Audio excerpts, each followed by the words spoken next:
सभी भक्तों को राधे राधे। हमारी वीडियो जो भी आपके पास आ रही हैं उनको अंत तक देखना है, और अंत तक देखना, यदि आपको पसंद आती है तो लाइक और कमेंट करें, और पहली बार यदि आप चैनल पर आए हैं तो इस चैनल को सब्सक्राइब करें, और बेल आइकन घंटी दबाना जरूरी है, जिससे कि सभी प्रोग्राम जो भी आते हैं वो सबसे पहले आपके पास आए। धन्यवाद। ले जाओ और तुम द्वारका चले जाओ।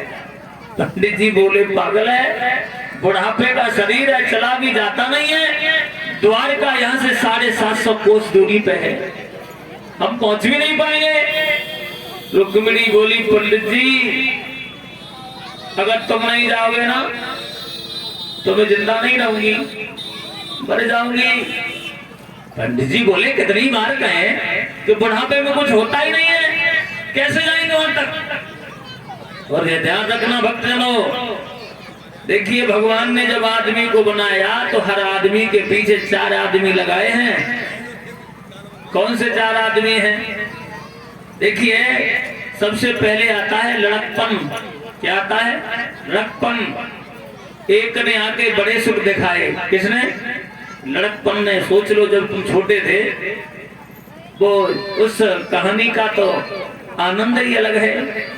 एक ने आके बड़े सुर दिखाए, खेले कूदे कुलाल मचाए, पट्टी पुस्तक बगल में दबाए, पढ़ने पाठशाला में धाए। क्या बताऊं बताया न जाए, उन दिनों की बड़ी याद आई। अब लड़कपन हट नहीं पाया, जवानी आ गई। बोली हटो, बहुत दिन हो गए। एक ने ऐसी गड़बड़ मचाई, मेरे घर वालों ने शादी रचाई, बच्ची बच्चों में खुशी मनवाई, सारे जीवन करी जो कमाई, वो सब बाली बच्चों के काम आई। जवानी में ये कहानी बनी रहती है, भगवान का भजन कीर्तन गुणगान नहीं कर पाते हैं। देखिए जवानी रही तब तक बड़े चैन से रही, और जब गई तो सुअत वही छोड़े गई, काउ से कहीं क्यों ना गई। लड़कपन और जवानी दोनों बेवफा बताए गए हैं। बुढ़ापा तैयार ही खड़ा था, बोले हटो बहुत दिन हो गए। और ये पहले बुढ़ापा पहले तो आता नहीं है, और आ जाए तो फिर छोड़ के जाता नहीं है, साथ लेके जाता है। एक ने आके ऐसा दबाया। किसने दबाया? बुढ़ापे ने। एक ने आके ऐसा दबाया, सिर हिलामो खोखला बनाया, चलती कमर को कमान बनाया, जिन्हें पाला पलोसा पढ़ाया, टूटा खटोला उन्होंने दिखाया। बड़ी बुरी दशा होती है बुढ़ापे में, फिर आ जाती है मौत। एक तेरी छाती वैसे चढ़ेगी, जान से तन को खाली करेगी, लाश झटपटी घर से उठेगी, जाके शमशान में जलेगी। फिर तेरी मिट्टी से मिट्टी मिलेगी, तेरे घर पे कढ़ाई चढ़ेगी, यार दोस्तों की दावत उड़ेगी। खाने वालों ने आनंद पाया, हर की माया बंदे समझ नहीं पाया। जो आया वो गया, इसलिए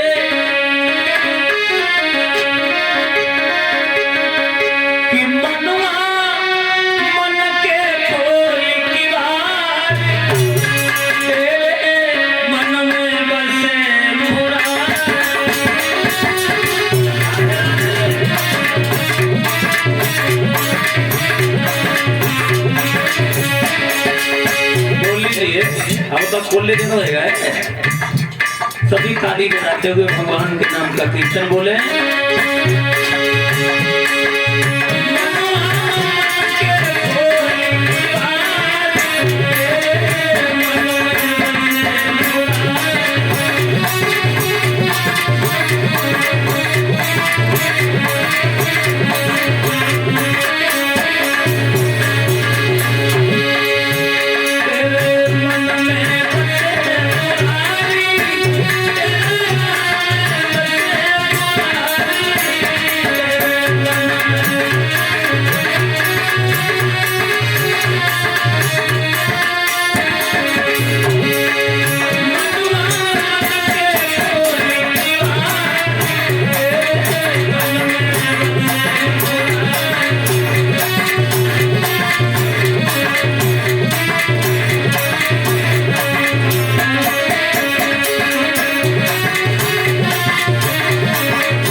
परीक्षित जी, आज रुक्मिणी कहती है कि तुम मेरा एक काम कर दो, आपका मेरा काम हो जाएगा, आपका एहसान हो जाएगा।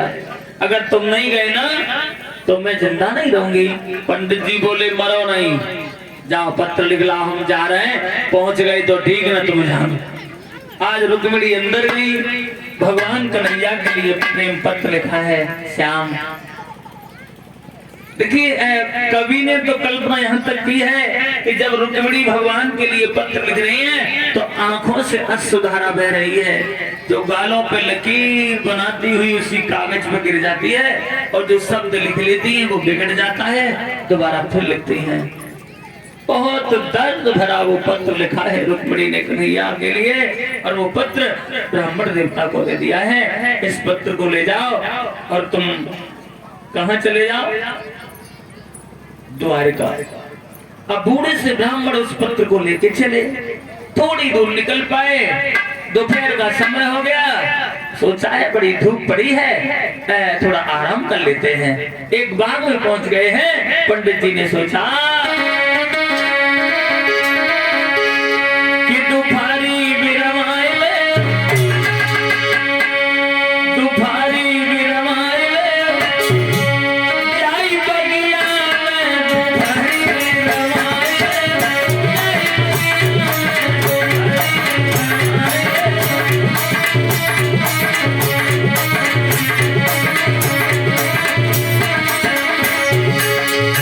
आज ब्राह्मण देवता एक बगीचे में पहुंच गए, और ऐसा ही नहीं, सुंदर देखिए तू पीपल की छाया,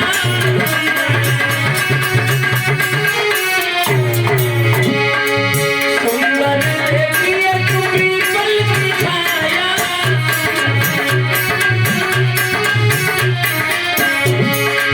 ब्राह्मण ने आसन ढोलन लगाया।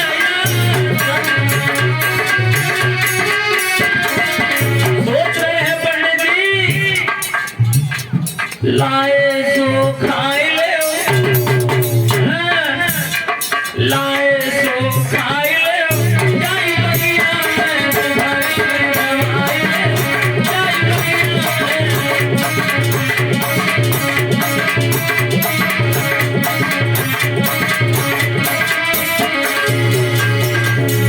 ध्यान रखना सज्जनों, आज पंडित जी ने आसन लगाया और वहाँ लेट जाते हैं, सो जाते हैं, और जब नींद आ गई, सो गए। भगवान कन्हैया ने देखा, वाह पंडित जी, तुम तो रुक्मिणी का प्रेम पत्र लेके आ रहे थे, तुम तो रास्ते में सो गए। तो भगवान ने माताओं आज अपनी योग माया के द्वारा पंडित जी को उठवा लिया है और द्वारिकापुरी के करीब बिठा दिया है। अब जब द्वारकापुरी के करीब लिटाया, पंडित जी की आंखें खुली। पंडित जी सोचने लगे, लगता है हम तो सोते ही सोते द्वारका में आ गए। अब पंडित जी उठे, जहां कन्हैया और बलराम का दरबार लगा हुआ था वहां पहुंच गए, और बलराम के पास जाके एक सवाल किया, क्यों तुम दोनों में कन्हैया कौन से हैं? बलराम बोले, देखो जो काले रंग वाले बैठे हैं ना उधर, वही कन्हैया है। अब पंडित जी ने कन्हैया की ओर खूब टकटकी लगा के देखा, फिर सोची, बाल लगी तू काय पे मर गई है? सपा डावर जैसो डराव है, सब वजन 50 ग्राम है, काय पे मर गई? फिर सोची, मर गई सो मर गई, हमें क्या करना। आज पंडित जी भगवान श्याम के पास पहुंचे हैं। भगवान ने पूछ लिया, ब्राह्मण देवता कहाँ से आना हुआ? तो ब्राह्मण बोले हैं, ये श्याम। कि ब्राह्मण बोले हैं,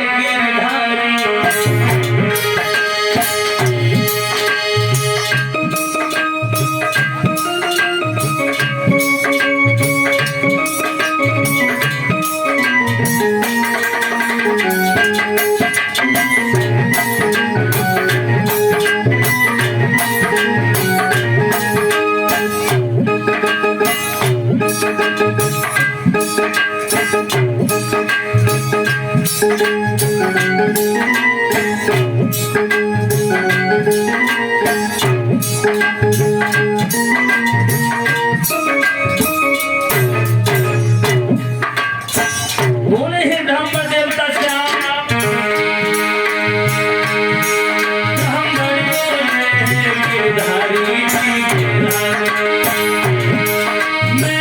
कुंदनपुर से आया हूँ जी आया हूँ। रुक्मिणी तुम्हारी दासी है, रुक्मिणी तुम्हारी दासी है, उसका संदेशा आया हूँ।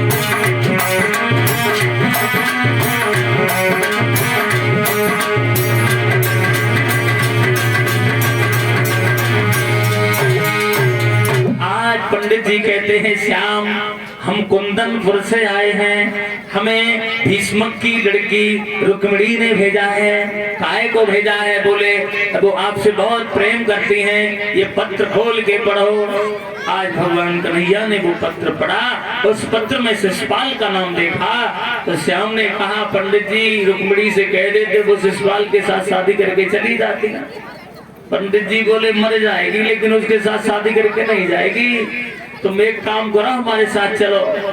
कन्हैया बोले पंडित जी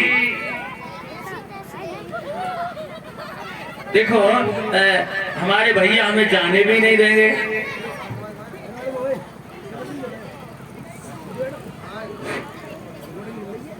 ध्यान देना। कन्हैया ने कहा देखो हमारे भैया हमें जाने नहीं देंगे, तुम एक काम करना कि जब हम तुम्हें विदा करें तो तुम थोड़ी दूर जाके बैठ जाना और जोर जोर से खांसना, हमारे भैया हमें तुम्हें छोड़ने की अनुमति दे देंगे तब हम तुम्हारे साथ चलेंगे। अब पंडित जी उसी बात को ध्यान में रखते हैं और जब सभी द्वारकावासी पंडित जी को विदा कर रहे हैं तो पंडित जी थोड़ी दूर निकल पाए, बैठ गए, अब जोर जोर से खांसने लगे।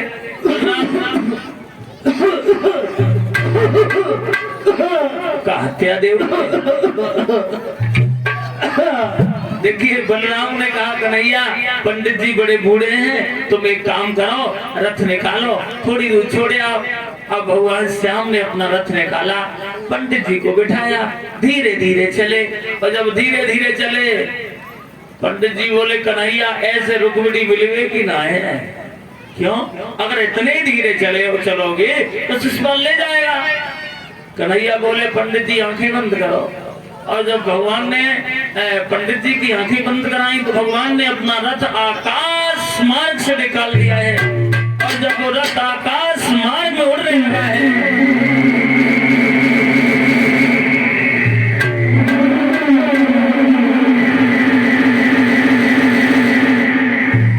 पंडित जी घबराने लगे, कन्हैया रथ को नीचे उतार ले, अगर ऊपर से गिर गए तो हड्डी का सुरमा बन जाएगा। कन्हैया बोले बैठे रहो, चिल्लाओ नहीं, बैठे रहो। थोड़ी देर में आज भगवान कन्हैया ने उस रथ को कुंदनपुर के करीब लगा दिया और जब कुंदनपुर के करीब लगा दिया है भगवान ने पूछ लिया पंडित जी ये फौज किसकी है? बोले शिशुपाल की। शिशुपाल की? बोले हाँ। कन्हैया बोले हम तो अकेले, हम इस फौज का सामना नहीं कर सकते, तुम एक काम करना रुक्मिणी से जाके कह देना कि वो पूजा के बहाने हम मंदिर पे चली जाए, हम वहीं से ले जाएंगे। बोले ठीक है। अब पंडित जी तो रथ से उतरे और कन्हैया मंदिर के पास जाके खड़े हो गए। अब पंडित जी गांव में चले और जब नगर में पहुंचे रुक्मिणी के दरवाजे पर जाके आवाज लगाई, रुक्मिणी निकल के बाहर आई। रुक्मिणी ने सवाल किया पंडित जी पत्र दे आए? हाँ दे आए। कन्हैया आए? हाँ आओ है। पंडित जी ने सवाल किया तू ये बता तूने वह कन्हैया में देख क्या लिया? तू काय पे मर गई? सपा डाबर जैसा डरा है। तो रुक्मिणी ने एक बड़ी अच्छी सी बात कही है पंडित जी, तुम्हें नहीं मालूम कि दिल के बाजार में दौलत नहीं देखी, प्यार को सूरत नहीं देखी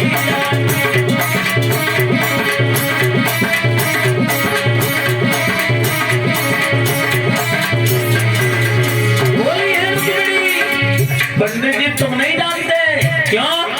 प्रेमी लोग इसी प्रण पे जिया करते हैं, प्रेम के नाम पर जो प्राण दिया क्या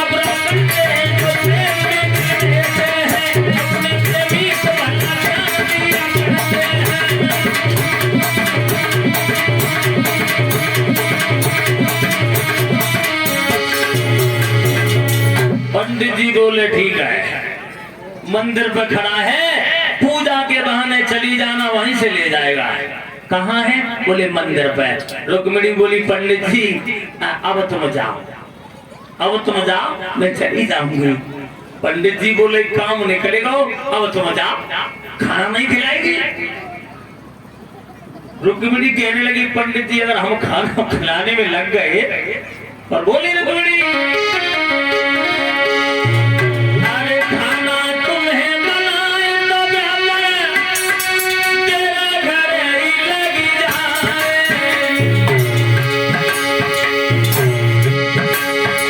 और टोले मोहन की गाड़ी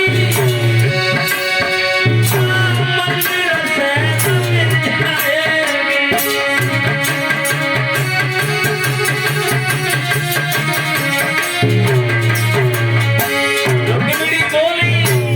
पंडित जी अगर हम खाना बनाने में लग गए, कहीं देर लग गई तो, और कन्हैया कहीं चले गए तो, बोली रुक्मिणी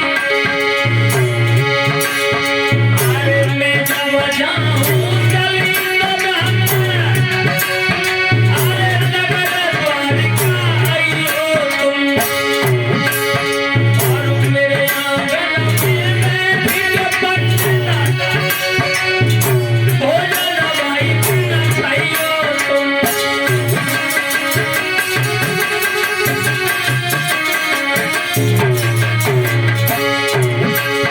और चिट्ठियां ले जाए तो पंडित, मैं सबने शांत चुकाऊंगी, और अपने हाथ से ब्राह्मण भोजन तुम्हें दिलाऊंगी।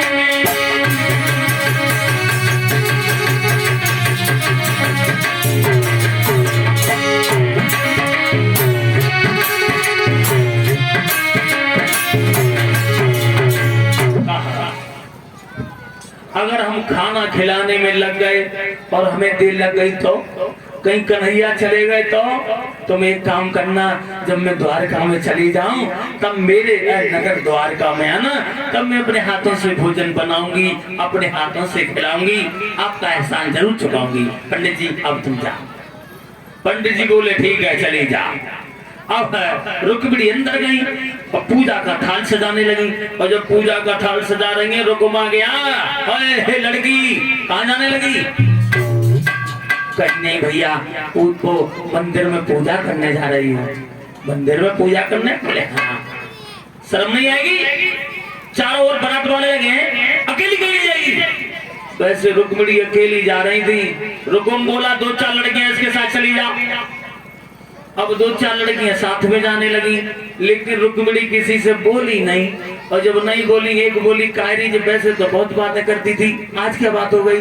दूसरी बोली तो नहीं मालूम, तो नहीं मालूम। बारात में आई, बाकी घमंड गवा निकली पर रही है, सुबह से बात नहीं कर रही है। अब रुक्मिणी चुपचाप जा रही है। उधर जब मंदिर के पास पहुंची, कन्हैया ने देखा, बा पंडित जी हमने तो एक बुलाई और तुमने तो लाइन लगा दी। अब यही बात रुक्मिणी के दिमाग में आई, कहीं कन्हैया हमारे धोखे का वो और रथ में न बिठाई ले जाए। और जौन से हाथ में कंगन बना हुआ था, उस हाथ को रुक्मिणी ने ऊपर उठाया और कहा, बहन ये बताओ फौज किसकी है? बोली शिशुपाल की। भगवान ने देख लिया कंगन इन्हीं के हाथों में बना हुआ है, लगता है इन्हीं की शादी है। अब भगवान ने दूर से संकेत किया, इधर आओ। अब रुक्मिणी तो कुछ बोल भी नहीं पाई, साथ की लड़कियां भगवान कन्हैया बतौर पड़ी। क्या बात है, क्यों बुला रहे हो? वो राजा की लड़की है, हमें बताओ। अब रुक्मिणी बोली, उनने हमें बुलाया और तुम बीच में गाँव चिल्ला रही। और रुक्मिणी पास में पहुंची। भगवान कन्हैया धीरे से बोले, क्यों शिशुपाल के साथ शादी करके चली जाती?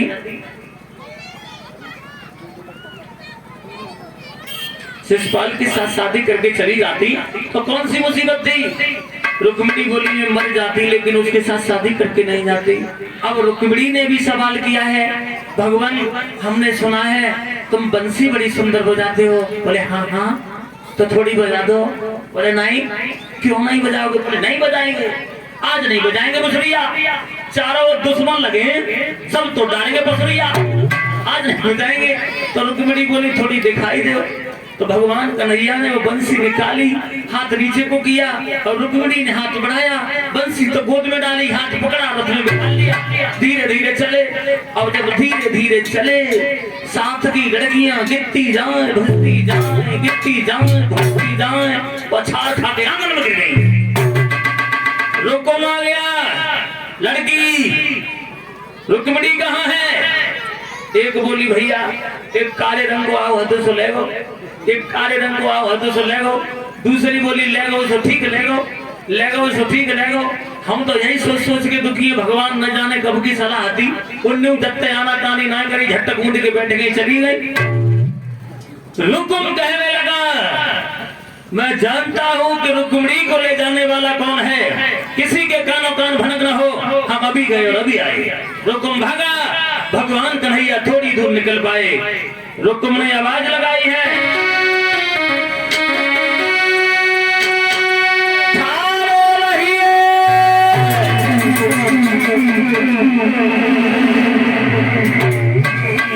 आवाज लगाई है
छुड़ाने का धंधा शुरू कर दिया। भगवान बोले क्या लड़ोगे? बोले लड़ेंगे नहीं तुझे जान से मारेंगे। प्रमाण ये मिला है सज्जनों, आज भगवान कन्हैया और रुकुम में घमासान युद्ध हुआ। आज भगवान ने जब रुकुम को मारना चाहा, रुक्मिणी बीच में आ गई, दोनों हाथ जोड़े और एक बात कही श्याम, ओरे श्याम इसको न मारे मेरा भैया,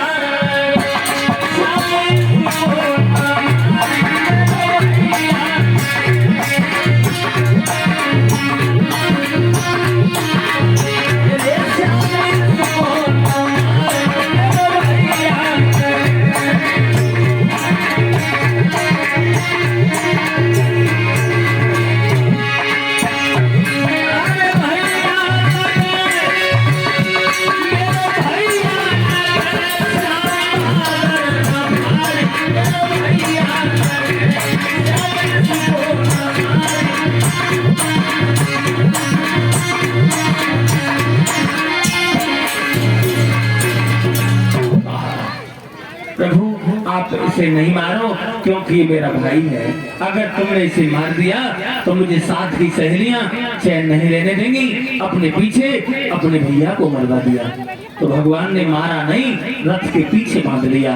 और जब रथ के पीछे बांध लिया है सज्जनों, उधर भगवान कन्हैया के बड़े भैया बलराम ने देखा कन्हैया को गए हुए बहुत देर हो गई, अभी आया नहीं।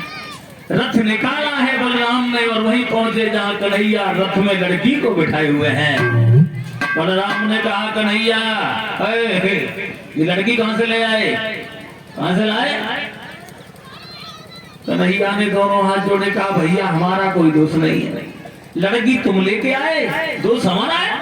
बोले नहीं भैया इन्हीं को पूछो। बलराम ने पूछ लिया कौन हो, क्यों आई? दादाजी मेरा नाम रुक्मिणी है, मेरे पिता का नाम भीष्मक है, मेरा भैया मेरी शादी अपने साले के साथ करना चाहता था और मैंने अपने हृदय का पति भगवान कन्हैया को मान लिया था। अच्छा, बोले हाँ। बलराम बोले कहाँ है तुम्हारा भाई? कन्हैया ने कहा रथ के पीछे बना हुआ है, देख लीजिए। और जब रुकुम को बना हुआ देखा तो बलराम ने कहा श्याम, नमक के साथ कभी नमक नहीं खाया जाता है, इसलिए इसे छोड़ दो, जाने दो। भगवान ने छोड़ दिया। रुकुम भागा, जाके शिशुपाल को बता दिया। शिशुपाल ने अपनी फौज लेके कन्हैया और बलराम को घेर लिया। बलराम और श्याम को जब घेर लिया है तो बलराम ने कहा है श्याम, ये शिशुपाल की फौज हमारे लिए ज्यादा नहीं है, तुम रुक्मिणी के पास में रहना। फिर क्या था भक्तों, शिशुपाल और बलराम ने फिर जट के भाई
शिशुपाल की जितनी फौज थी वो मारी गई। शिशुपाल वहां से डर के भाग गया है और इधर ये रुकुम शर्म के मारे घर पे नहीं गया। इसने वही एक नगर बसाया जिसका नाम पड़ा है भोजकट नगरी।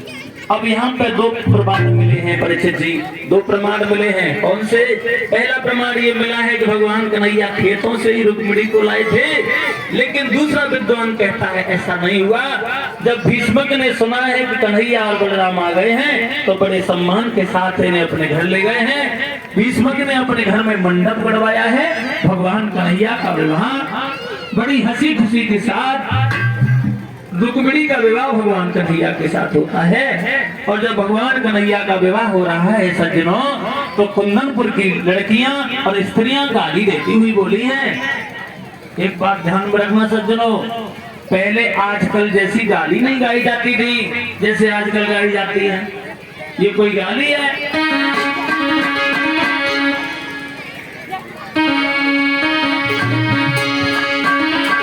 कि मेरे समझ की दुर्बल अलवेली लागे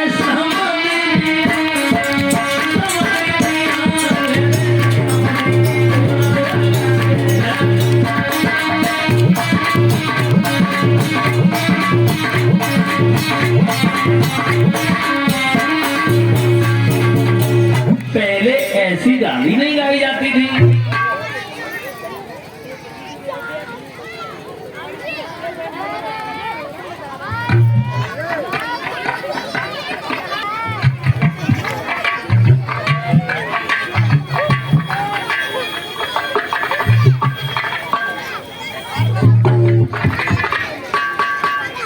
बोलिए कृष्ण भगवान की।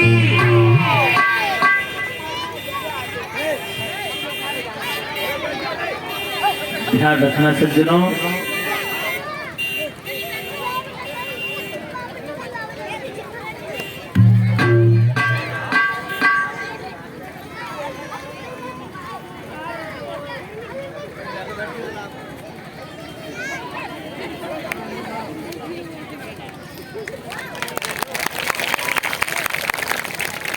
आज देखिए जब हम क्या बता रहे थे परीक्षित जी, तो